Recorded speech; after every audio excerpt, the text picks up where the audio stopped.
নোয়াখালীতে বন্যা পরিস্থিতির উন্নতি হলেও কাটেনি দুর্ভোগ, বাড়ছে পানিবাহিত নানা রোগ। বিস্তারিত জানাতে শহরের সেনবাগ এলাকায় আছেন রিপোর্টার সাইফুল্লাহ কামরুল। সরাসরি চলে যাচ্ছি তার কাছে। আমি এই মুহূর্তে দাঁড়িয়ে আছি নোয়াখালীর সেনবাগ উপজেলা সাতারভাইয়া এলাকা। এই সাতারভাইয়া শহর নোয়াখালী এখন পানিতে নিমজ্জিত রয়েছে। এই বন্যার শুরুতে যখন বৃষ্টি ছিল এবং উজানের ঢল ছিল, তখন এখানে স্মরণকালের ভয়াবহ বন্যা হয়েছিল।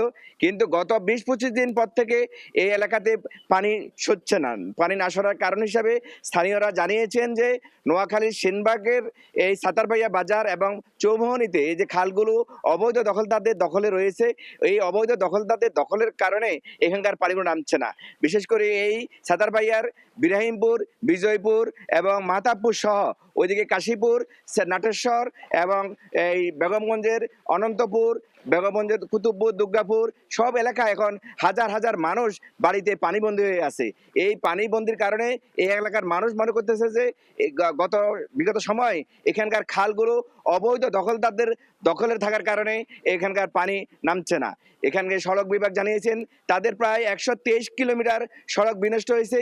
এই মুহূর্তে নোয়াখালী এবং লক্ষ্মীপুরের যে প্রধান সড়ক আছে সেই সড়কটিও যান চলাচলের অব্যবহৃত অবস্থা রয়েছে।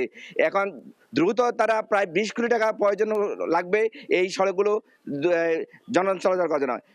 স্থানীয় সরকার প্রকৌশল অধিদপ্তরের নির্বাহী প্রকৌশলী আমাদেরকে জানিয়েছেন নোয়াখালীর স্থানীয় সরকার বিভাগের প্রায় ৩,০০০ কিলোমিটার সড়ক বিনষ্ট হয়েছে।